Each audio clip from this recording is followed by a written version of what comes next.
Hello guys, good morning po. Ako po ay naghintay dito nga may magla-lunch ng boat dyan. Sa may lunch pad dyan sa may marina na yan. Bingo, meron tayo guys. Parang mga ano ito US Coast Guard eh. Timingan pa natin mga US Coast Guard nagla-lunch ng mga boat nila. Hindi lang ako lalapit yan guys. Dito lang tayo sa may distansya. Yan. Ganyan sila guys, oh, magpe-prepare ng kanilang mga boat guys. US Coast Guard. Sila pang na-timingan natin kasi maaga pa kasi eh. The time is ano pa, past 8 in the morning pa kami dito. Actually guys, nandito pa rin tayo sa may Doran Beach, dito sa may Bodega Bay, California. Tingnan mo yung guys, oh, mga US Coast Guard. Oh. Actually guys, hindi pala magla-lunch, pabalik na pala sila.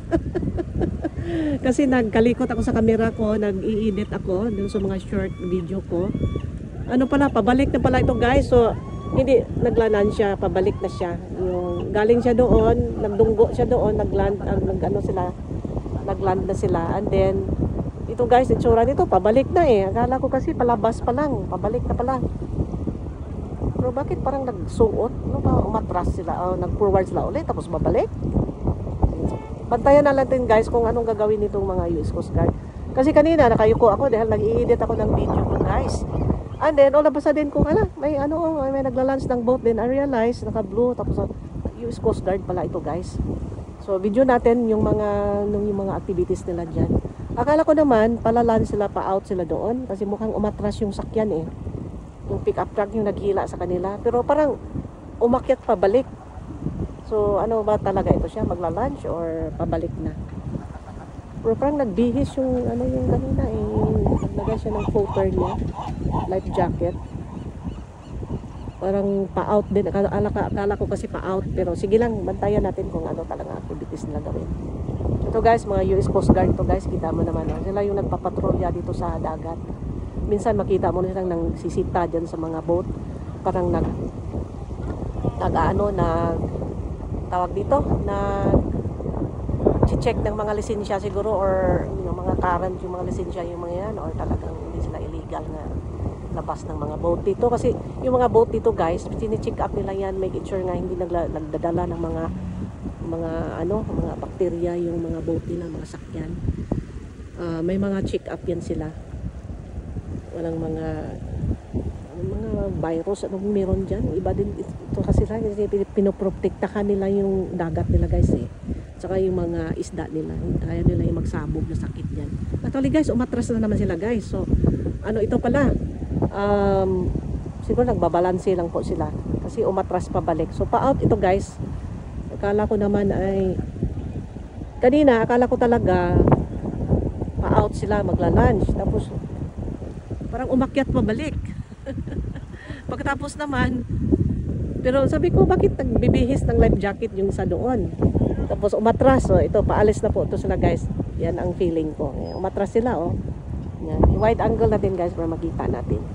Yan yung pick-up truck na nila. Walang nakasulat nga guys, yung US Coast Guard. Pero yan ang mga uniforme ng US Coast Guard guys. Yung dark blue nila nga, blue uniform, ganyan naman yung tsura nila guys. So makita natin yung mga malaking boat nila nga lumalabas. Yan silang sumasakay guys. Yan yung uniforme nila. So tingnan natin guys anong gagawin nila. Yan, ipan muna natin ang camera guys. Ito, so ang araw guys mataas na. Maginaw pa rin as usual. Ginaw, mahangin ngayon. Sobrang hangin. Tapos doon sa kabila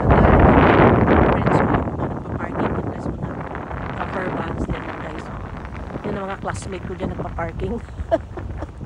Nagka-camping na rin. Tapos nandito yung friend natin guys, si Miss/Mr. Seagal. Babae ba lalaki? I don't know how to identify first guys kung anong lalaki ng babae. So guys, ito na sila guys. Balik natin guys. So naka-wide angle tayo para makita natin yung pick-up truck nila. Kawan guys, walang may kinichik sila sa makina nila. Ginaw sa labas. Magdagdag ako ng coat. Manipis kasi itong coat ko. Kahit naka-3 layers na ko. Pero ginaw pa rin. Siguro sa hangin din eh. So again guys, nandoon yung bilihan ng ticket guys. On yun sa gitna. Yung parang may solar. Yan. So Tapos may chine-check sila sa boat guys. Tingnan natin hanggang makalunch talaga yan sila guys. Yan. So kanina nag-atras, ano pala sila, nag-atras baba, atras baba. Si Miss Ibon na maganda. Tawagin na lang natin Miss Ibon yan. Si guwapa siya oh. Si Seagull.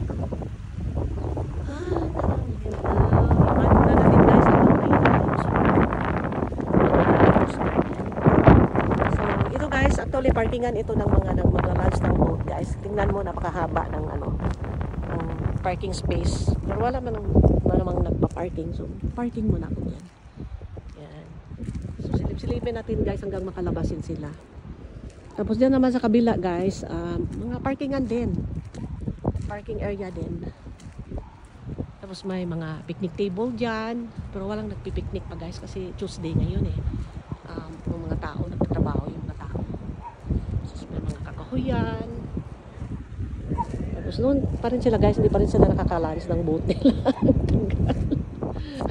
Ang tagal nila makalunch ng boat nila eh. Yan, sige guys, anuhin lang natin, tiyagaan lang natin, tingnan yan sila. Maliit siya lang nga boat guys. Tapos may malaki talaga dyan, yung US Coast Guard nga. Paano lang siya, back and forth lang sila dito, pasita-sita yung mga boat dyan, hinahabol nila. I-check lang guro yung mga nila, mga permiso, mga permit nila. Yan. Tapos parking area din doon guys. Yan, pare katulad nito nga mahaba yung mga space ng parking. Dahil yan guys yung nagtuto ng boat. Yan. Ako naman, dito ako naka-parking dahil marami namang bakanting yan.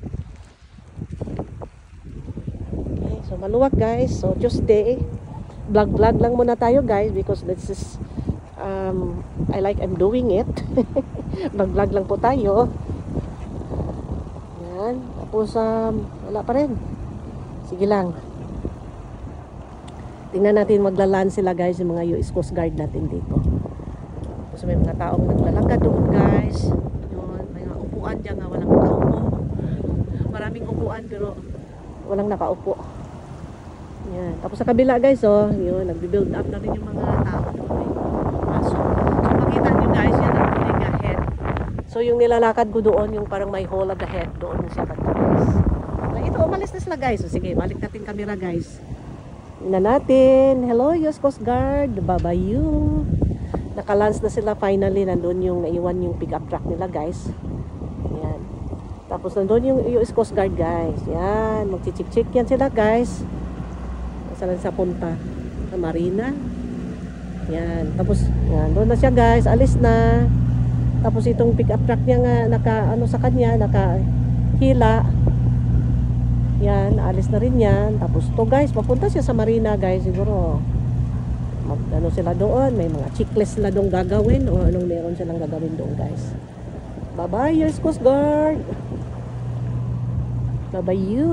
Tapos ito guys, nandyan yung pick-up truck guys. Yung mga kadalasan mga truck nga naghila, mga malakas yan sila guys. Mga Dodge, mga Ford, Toyota, etc. Tapos yun, malayo na si US Coast Guard guys. Yan. Tapos ito naman, paalis na siya. Yan. Ito yung mga US Coast Guard natin sa Amerika. Yan. Tapos doon siguro, alis yan or mag-parking yan siya. Tapos doon sila guys, oh. Yan. Siguro nandun yata yung opisina lang sa may Marina nga area. And then siguro may mga checklist lang na gawin dyan. And then ano yan sila dito guys, nagronda-ronda yan sila dito, nag-check. Yan. Tapos yun, umalis na yung guys, ang pick-up truck.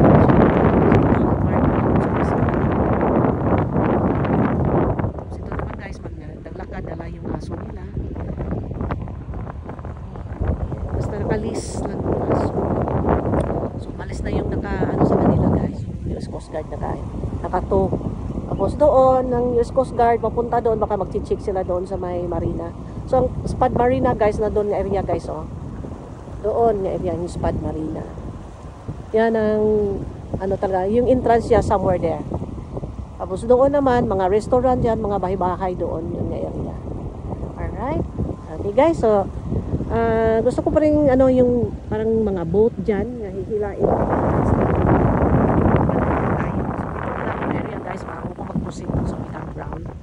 Kasi doon nga area, nandun yung mga campground talaga guys. Dito naman, mga picnic area yung banda dito. Tapos yung mga beaches. Tapos yung gusto mo lakad-lakad yan. Alright. Okay guys, thank you very much for watching my vlog today. And take care. See you on my next vlog. Bye-bye you.